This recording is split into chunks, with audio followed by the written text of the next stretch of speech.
Hello students, welcome in biology class. आज हम इस वीडियो के अंदर पढ़ेंगे मानव के उत्सर्जन तंत्र का सेकंड पार्ट। पिछली वीडियो में हमने फर्स्ट पार्ट पढ़ा था, इस वीडियो के अंदर सेकंड पार्ट है। इस वीडियो के अंदर हम पढ़ेंगे, सबसे पहले है हमारे पास टॉपिक नेफ्रॉन की संरचना, वृक्क नलिकाओं की नेफ्रॉन की संरचना, और उसके बाद पढ़ेंगे हम मूत्र निर्माण की प्रक्रिया या उसकी क्रिया। ठीक है, तो स्टार्ट करते हैं इसको। नेफ्रॉन की संरचना।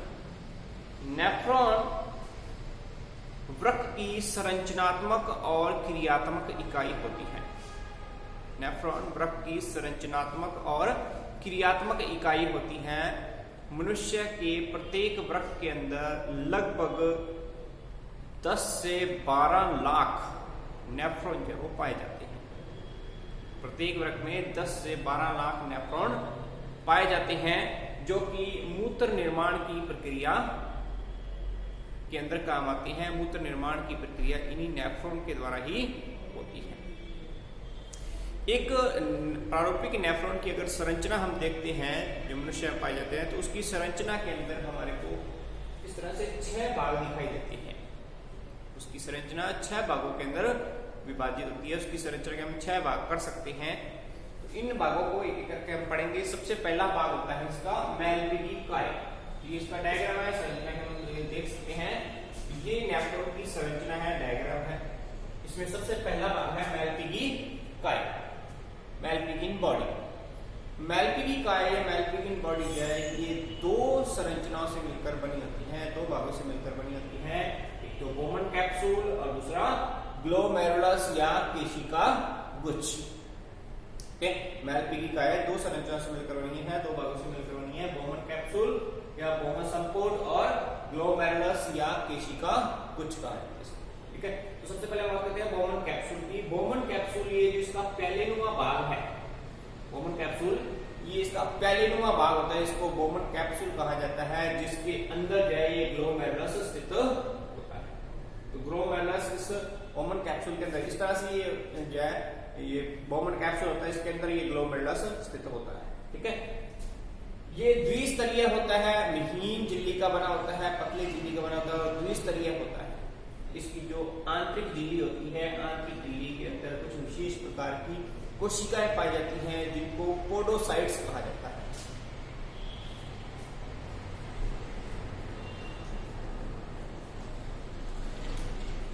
इन कोशिकाओं को पोडोसाइट्स कहा जाता है, और इन पोडोसाइट्स कोशिकाओं के प्रवर्ध और इसकी जो केशिकाएं होती हैं, उनकी भित्तियां मिलकर के एक ग्लोमेरुलर झिल्ली का कला का निर्माण करते हैं। ग्लोमेरुलस झिल्ली का निर्माण करते हैं, जिसके अंदर अनेक जो है सूक्ष्म छिद्र पाए जाते हैं।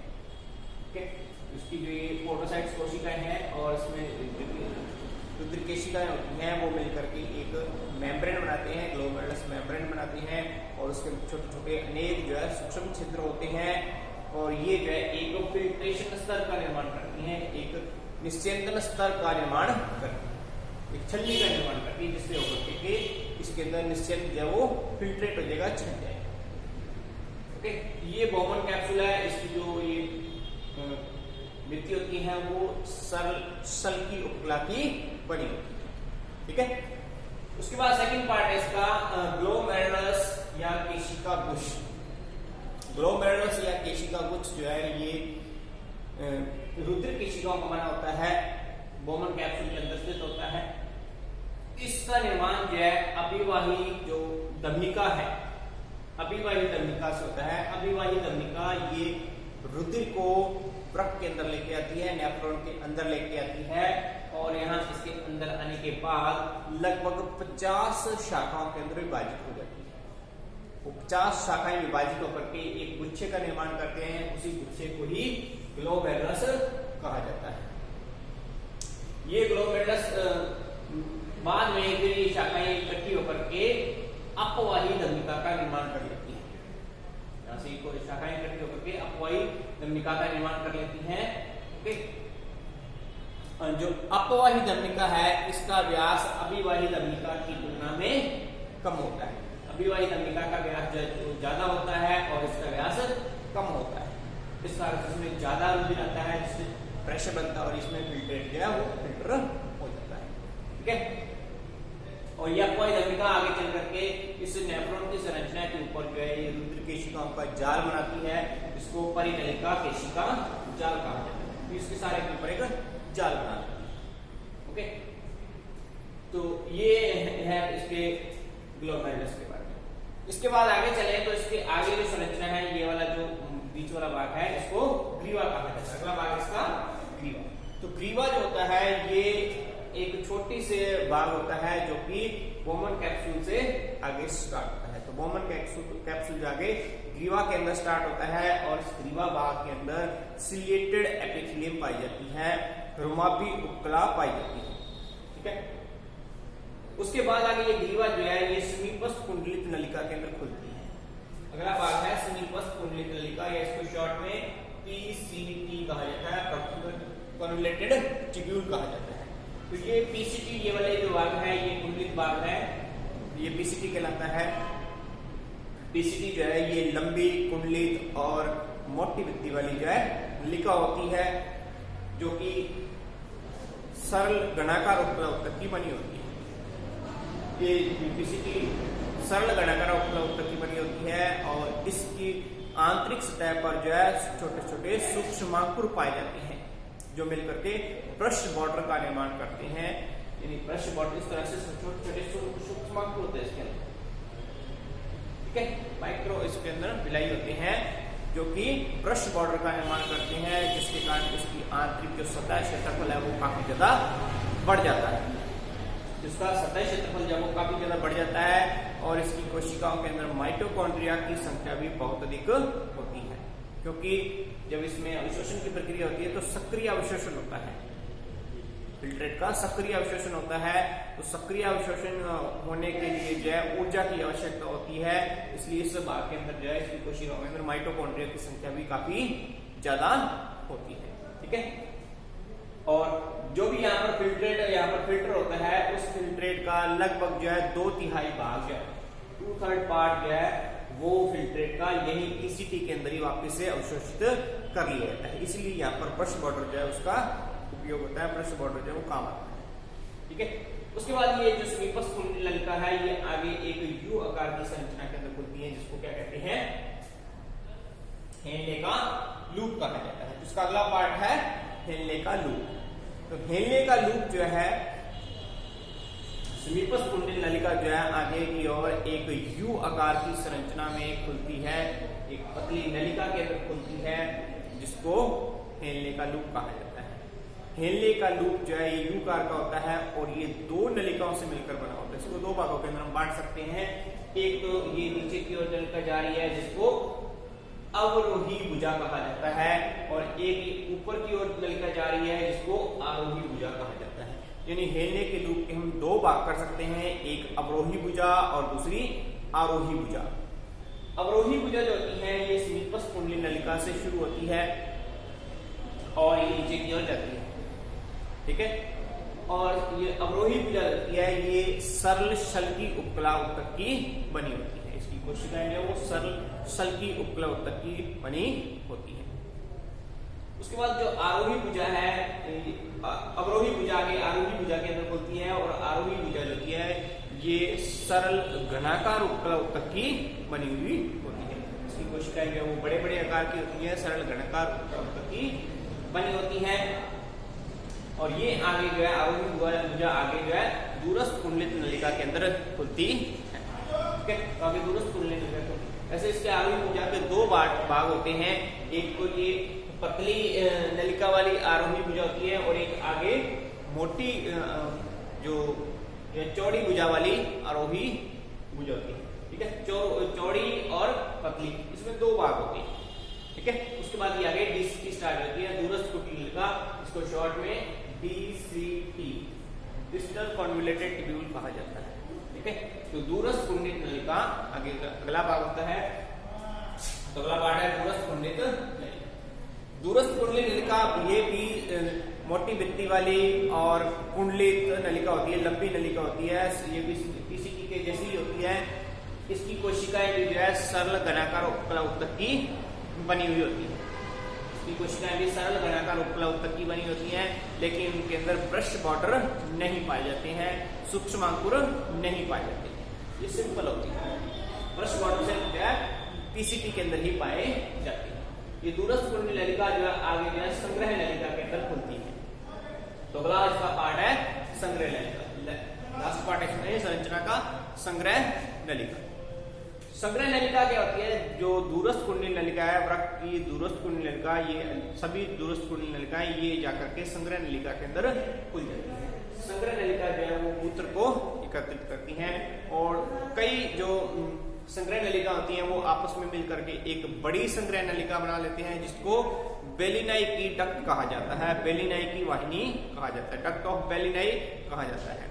और ये डक्ट ऑफ बेलिनाई जो है ये जो वृक्क होता है उसके पेल्विस भाग के अंदर खुलती है।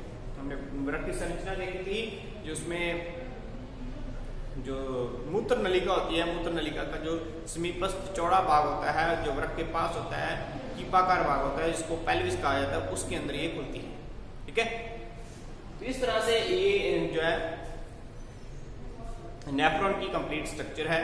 ठीक है, हम डायग्राम के अंदर देख सकते हैं ये 6 भाग है। सबसे पहले ये मैलपिगिकाई है, फिर ग्रीवा है, समीपस्थ कुंडली नलिका है, हेलिया का लूप है, दूरस्थ कुंडली नलिका है और संग्रह नलिका है।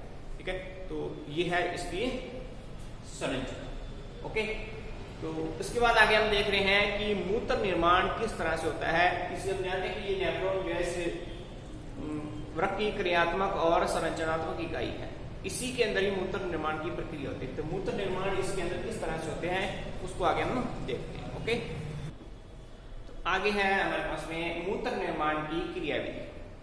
मूत्र निर्माण नेफ्रॉन के अंदर मूत्र निर्माण किस प्रकार से होता है? तो हम जानते हैं कि यकृत के अंदर यूरिया का फॉर्मेशन होता है, यूरिया का निर्माण होता है और यकृत से उस यूरिया को रुधिर के द्वारा वृक्कों के अंदर लाया जाता है। वृक्क के अंदर ला करके उससे मूत्र निर्माण की प्रक्रिया स्टार्ट की जाती है, मूत्र निर्माण किया जाता है। और मूत्र निर्माण की प्रक्रिया के अंदर 3 स्टेप होते हैं। 3 स्टेप के अंदर, 3 चरणों के अंदर मूत्र निर्माण की प्रक्रिया होती है। तो सबसे पहला स्टेप है परानिस्यंदन, दूसरा है वर्णात्मक पुनर्विश्लेषण और तीसरा स्टेप है स्त्रवण, सिक्रीशन। ठीक है, तो 3 स्टेप इसके अंदर होते हैं। सबसे पहला स्टेप हम पढ़ेंगे परानिस्यंदन। परानिस्यंदन क्या होता है? तो यकृत से जो रुधिर है, यूरिया युक्त रुधिर है, वो पश्च महाधमनी के द्वारा जो है नेफ्रॉन तक लाया जाता है, वृक्कों तक लाया जाता है। ठीक है, और ये जो अभिवाही धमनिका है वो इस रुधिर को लेके आती है। ये अभिवाही धमनिका है जो कि रुधिर को नेफ्रॉन के अंदर लेके आती है और ये यूरिया युक्त रुधिर होता है और इस ग्लोमेरुलर के अंदर फिल्ट्रेट होता है और फिर ये अपवाही धमनिका इसको आगे रुधिर को ले जाती है। तो ध्यान देखें कि ये बोमन कैप्सूल जो है ये एक तरह से छलनी की तरह व्यवहार करता है, एक फिल्ट्रेट की तरह व्यवहार करता है। इस ग्लोमेरुलस की कोशिकाओं की जो भित्ति होती है उसके अंदर 0.1 माइक्रोमीटर व्यास के बहुत सारे अनेक छिद्र पाए जाते हैं। 0.1 माइक्रोमीटर व्यास के अनेक सारे छिद्र इसके अंदर पाए जाते हैं और जिसके कारण जो है इसकी जो पारगम्यता है, जो केशिका गुच्छ है, इसकी पारगम्यता सामान्य जो रुधिर केशिकाएं होती हैं उनकी तुलना में 100 से 1000 गुना बढ़ जाती है। और इस कारण से प्लाज्मा के अंदर जितने भी पदार्थ होते हैं गुलित अवस्था में वो आसानी से छन जाते हैं। कुछ भी इसकी जो साइज है, जो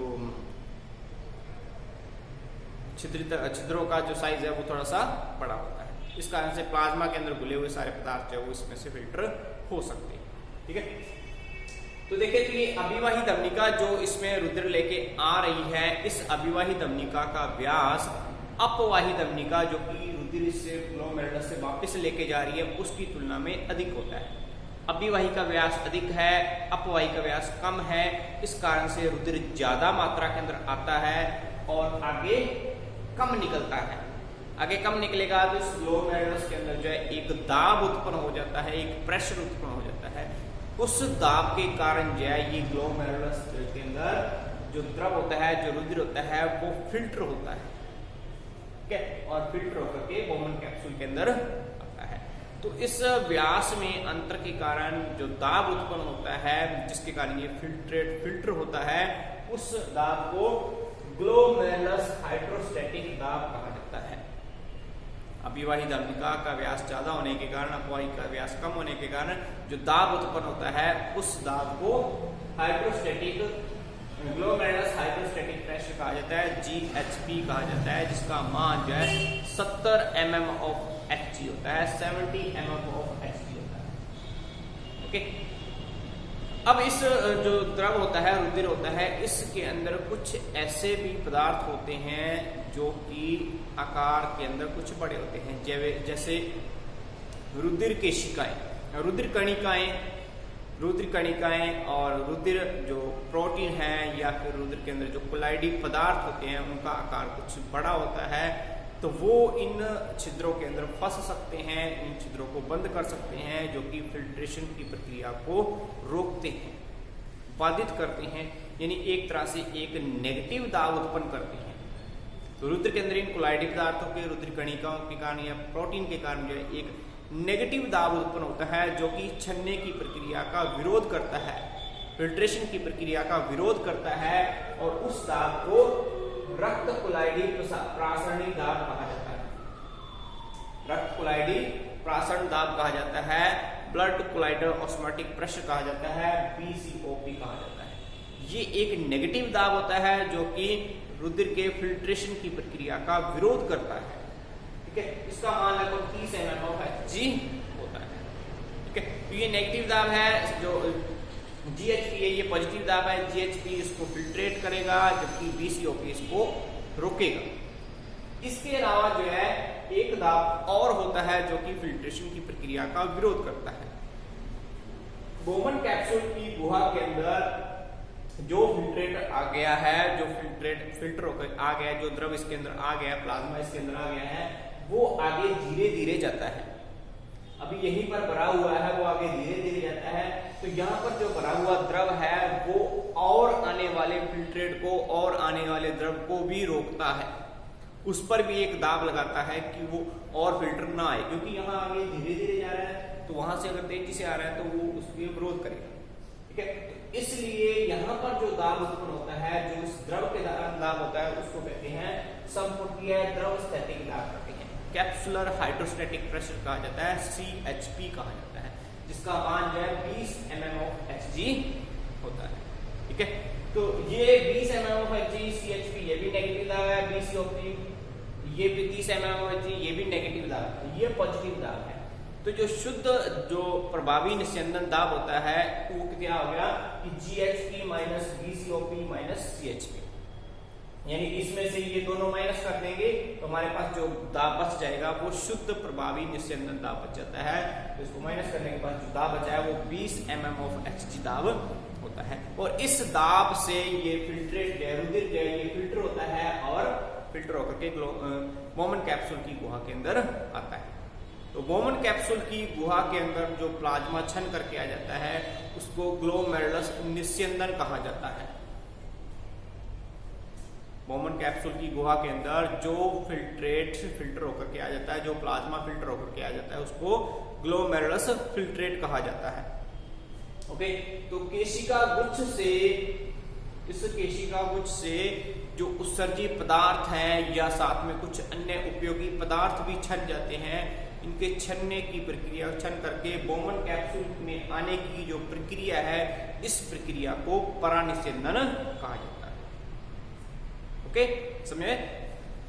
केशिका गुच्छ से रुधिर के द्वारा रुधिर को छान करके जो भी उपयोगी उत्सर्जी और साथ में उपयोगी पदार्थ छन करके बोमन कैप्सूल की गुहा के अंदर आ गए हैं, इस प्रक्रिया को परानिस्यंदन या अल्ट्रा फिल्ट्रेशन कहा जाता है। ओके, तो ये अल्ट्रा फिल्ट्रेशन की प्रक्रिया है जो कि इस दाब के द्वारा है। उसके बाद सेकंड स्टेप है, दूसरी प्रक्रिया है पुनर्अवशोषण। अब जो इसमें फिल्ट्रेट आ गया है उसमें से कुछ उत्सर्जी पदार्थ भी थे, कुछ उपयोगी पदार्थ भी हैं, तो जो उपयोगी पदार्थ है उनका वापस से पुनर्अवशोषण कर लिया जाता है। तो उस प्रोसेस को कहते हैं वर्णनात्मक पुनर्अवशोषण। ठीक है, इस स्टेप को हम आगे देखते हैं। सेकंड स्टेप है वर्णात्मक पुनर्शोषण जो अल्ट्रा फिल्ट्रेशन की प्रक्रिया है, अल्ट्रा फिल्ट्रेशन की प्रक्रिया से जो फिल्ट्रेट बॉमन कैप्सूल के अंदर आया है उसके अंदर अनेक औषधि पदार्थ जैसे यूरिया, यूरिक अम्ल, क्रिएटिनिन आदि औषधि पदार्थ के साथ साथ में कुछ उपयोगी पदार्थ जैसे विटामिन है, ग्लूकोज है, अमीनो एसिड्स है, लवण है, कई आवश्यक लवण जो है वो भी फिल्टर हो जाती है। ठीक है, तो इसमें देखें तो लगभग जो है रुधिर के जल का 95% भाग जो है वो फिल्ट्रेट होकर के इस कॉमन कैप्सूल की गुहा के अंदर आ जाता है, लेकिन इसका सिर्फ 0.8% भाग ही जो है मूत्र में परिवर्तित हो जाता है, बाकी सारा का सारा वापस अवशोषित कर लिया जाता है। तो इन वृक्क की नलिकाओं से उपयोगी पदार्थों के वापस से अवशोषित करके रुधिर में डालने की जो प्रक्रिया है, इस प्रक्रिया को पुनर्अवशोषण कहा जाता है, चयनात्मक पुनर्अवशोषण कहा जाता है। तो ये जो प्रक्रिया है चयनात्मक पुनर्अवशोषण की, ये पूरे नेफ्रॉन के जो है भागों के अंदर अलग अलग होती है। कोई पदार्थ किसी के लिए पारगम्य है, कोई किसी के लिए पारगम्य है। तो इसको हम एक एक करके आगे देखते हैं। सबसे पहले हम बात करते हैं इस समीपस्थ कुंडित नलिका की। समीपस्थ कुंडित नलिका जो होती है, इसकी आंतरिक सतह जो होती है वो ब्रश बॉर्डर होती है। उसके अंदर छोटे छोटे सूक्ष्माणु पाए जाते हैं, उसके अंदर सतह क्षेत्रफल काफी बढ़ जाता है। इस कारण से अधिकांश जो उपयोगी पदार्थ होते हैं उसका अवशोषण जो है इस भाग के अंदर हो जाता है। उसका अवशोषण इस भाग में हो जाता है, जैसे कि ग्लूकोज है, अमीनो एसिड है, लवण है, ठीक है, जल है, इनका अवशोषण इस भाग के अंदर हो जाता है। लवणों में जैसे कैल्शियम है, पोटेशियम है, सोडियम है, फॉस्फेट है, ये सारे लवणों का अवशोषण जो है सक्रिय अभिगमन के द्वारा जो है इस भाग के अंदर हो जाता है। विटामिन है, इनका अवशोषण हो जाता है, तो सक्रिय अभिगमन के द्वारा इसका अवशोषण होता है। इसमें एटीपी के रूप में ऊर्जा खर्च होती है, और जो जल होता है इस भाग के अंदर वो जल सामान्य विसरण के द्वारा ही अवशोषित हो जाता है, और इस सभी पदार्थों को फिर वापिस से जो रुधिर जो केशिकाएं होती है उनके अंदर डाल दिया जाता है। ठीक है, तो यहाँ पर देखें तो यहाँ रुधिर जिस ग्लोमेरुलर फिल्ट्रेट है उसमें से ये सारे पदार्थ अवशोषित लगभग 80% भाग जो है यहाँ पर अवशोषित कर लिया जाता है। और इनका अवशोषण जो है वो जो देहली मान है, इनका वृक्कीय देहली मान जो है उसके अकॉर्डिंग इनका अवशोषण होता है। वृक्कीय देहली मान क्या होता है, रीनल थ्रेशोल्ड वैल्यू क्या होती है कि किसी पदार्थ की रुधिर के अंदर कितनी मात्रा उपस्थित है उसको उसका वृक्कीय देहली मान कहा जाता है। तो इस बेस पर ये 3 प्रकार के जो है घटक होते हैं, एक उच्च देहली पदार्थ, एक निम्न देहली पदार्थ और एक अदेहली पदार्थ। तो जो उच्च देहली पदार्थ होते हैं जैसे ग्लूकोज है, अमीनो एसिड्स हैं, विटामिन है, ग्लूकोज है और अमीनो एसिड्स हैं, ये उच्च देहली पदार्थ है। तो इनका जो है कंप्लीट जो है रीअब्जॉर्प्शन हो जाता है, पुनर्अवशोषण हो जाता है। लेकिन जो निम्न देहली पदार्थ है जैसे कि जल है या लवण है, इनका कुछ कम मात्रा के अंदर अवशोषण होता है, कंप्लीट अवशोषण इनका नहीं होता है क्योंकि इसकी आवश्यकता कम होती है। और अदेहली पदार्थ जैसे कि यूरिया है, क्रिएटिनिन है, यूरिक एसिड है, इनका जो है अवशोषण बिल्कुल भी नहीं होता। तो ये पूरे के पूरे फिल्ट्रेट के अंदर आगे चलते जाते हैं। तो इस देहली मान के आधार पर ही इनका अवशोषण किया जाता है। तो फिर इस समीपस्थ कुंडलित नलिका के अंदर अवशोषण है। उसके बाद जो अगला भाग उसका आ जाएगा वो हेलने का लूप हो जाएगा। तो हेलने के लूप के अंदर अवशोषण की प्रक्रिया किस प्रकार से होती है, तो हेलने की लूप के अंदर हमने देखा कि 2 संरचना होती है, 2 भाग होते हैं, एक अवरोही भुजा होती है, एक आरोही भुजा होती है। तो दोनों के अंदर अलग अलग प्रकार से फिल्ट्रेशन होता है। तो जब यहाँ पर इसमें से फिल्ट्रेट होकर के जो फिल्ट्रेट है वो आएगा, तो यहाँ पर समीपस्थ कुंडली नलिका क्या लास्ट में जब आता है तो ये समप्रासरी होता है, रुधिर के समप्रासरी होता है, यानी इसकी सांद्रता रुधिर की सांद्रता के बराबर होती है। अब ये हेलने की लूप की जो अवरोही भुजा है, उस अवरोही भुजा के अंदर ये प्रवेश करता है। ये अवरोही भुजा जो है ये जल के लिए तो पारगम्य होती है, लेकिन सोडियम क्लोराइड या यूरिया जैसे पदार्थों के लिए ये बहुत कम पारगम्य या अपारगम्य होती है। इस कारण से ये समप्रासरी फिल्ट्रेट है। जब ये नीचे इसके अंदर आएगा, इसमें से जल जो है वो बाहर निकलता जाता है। तो इस फिल्ट्रेट में से जल बाहर निकलता जाएगा। जब जल में से निकलता जाएगा तो उस फिल्ट्रेट की सांद्रता जो बढ़ती जाती है। इसके अंदर साल्ट जो है वो वैसे के वैसे प्रेजेंट है, लेकिन उसमें जल निकलता जाएगा तो जो फिल्ट्रेट है वो अति प्रासरी हो जाता है। जब ये यहाँ पर नीचे जाता है इसके लास्ट पार्ट तक जाता है अवरोही भुजा के, तो ये बहुत ज्यादा सांद्र हो जाता है, अति प्रासरी हो जाता है, इसमें से जल जो है वो निकल जाता है, तो ये जल निकल करके रुद्र के अंदर चला जाता है। फिर यहाँ से ये जो रुद्र है ये हेलने की लूप की आरोही भुजा के अंदर जाता है। हेलने की लूप की जो आरोही भुजा होती है ये जल के लिए अपारगम्य होती है, ये जल के लिए पारगम्य है, ये जल के लिए अपारगम्य है, ये लवणों के लिए अपारगम्य है, ये लवणों के लिए पारगम्य होती है। तो जैसे जैसे अब ये फिल्ट्रेट ऊपर की ओर जाएगा तो इसमें से जल जो है वो बाहर नहीं निकल सकता है, क्योंकि जल के लिए इसकी भित्ति जो है अपारगम्य होती है, लेकिन लवणों के लिए, सोडियम के लिए, क्लोराइड के लिए ये पारगम्य होती है। तो सोडियम और क्लोराइड लवण जो है वो यहाँ से विसर्जन के द्वारा बाहर निकल जाते हैं। ठीक है, तो यहाँ विसर्जन के द्वारा बाहर ये निकल गए हैं। तो जैसे जैसे ये फिल्ट्रेट ऊपर की ओर जाता जाएगा वैसे वैसे इसकी जो सांद्रता है वो धीरे धीरे कम होती जाएगी और ये अति प्रासरी से समप्रासरी हो जाएगा। ठीक है, तो ये अति प्रासरी से समप्रासरी हो जाएगा, क्योंकि इसमें से जो हमने साल्ट है वो निकाल दी है, विलेय की मात्रा जो है वो कम हो गई है, तो ये समप्रासरी। तो जैसे ये जो है अवरोही भुजा की जो मोटा भाग होता है उसके अंदर आता है, तो वहां पर भी इसमें जो है लगातार जो सोडियम लवण है, पोटेशियम लवण है, ये लगातार जो इसमें से निकलते जाते हैं। ठीक है, सक्रिय अभिगमन के द्वारा ये निकलते जाते हैं। ठीक है, सक्रिय जो अभिगमन है उसके द्वारा ये निकलते जाते हैं, तो जिससे जो फिल्ट्रेट है वो अल्परासरी होता जाता है, यानी इसके अंदर साल्ट की मात्रा कम होती जाती है और पानी ज्यादा रहता है, तो ये धीरे धीरे ऊपर जाते जाते ये अल्परासरी होता जाता है। ठीक है, तो ये जो प्रोसेस जो लगातार चलता रहता है। अब ये हेलने की लूप की वजह से ये जो द्रव है, फिल्ट्रेट है, ये डीसीटी के अंदर जाएगा, दूरस्थ कुंडलित नलिका के अंदर जाता है।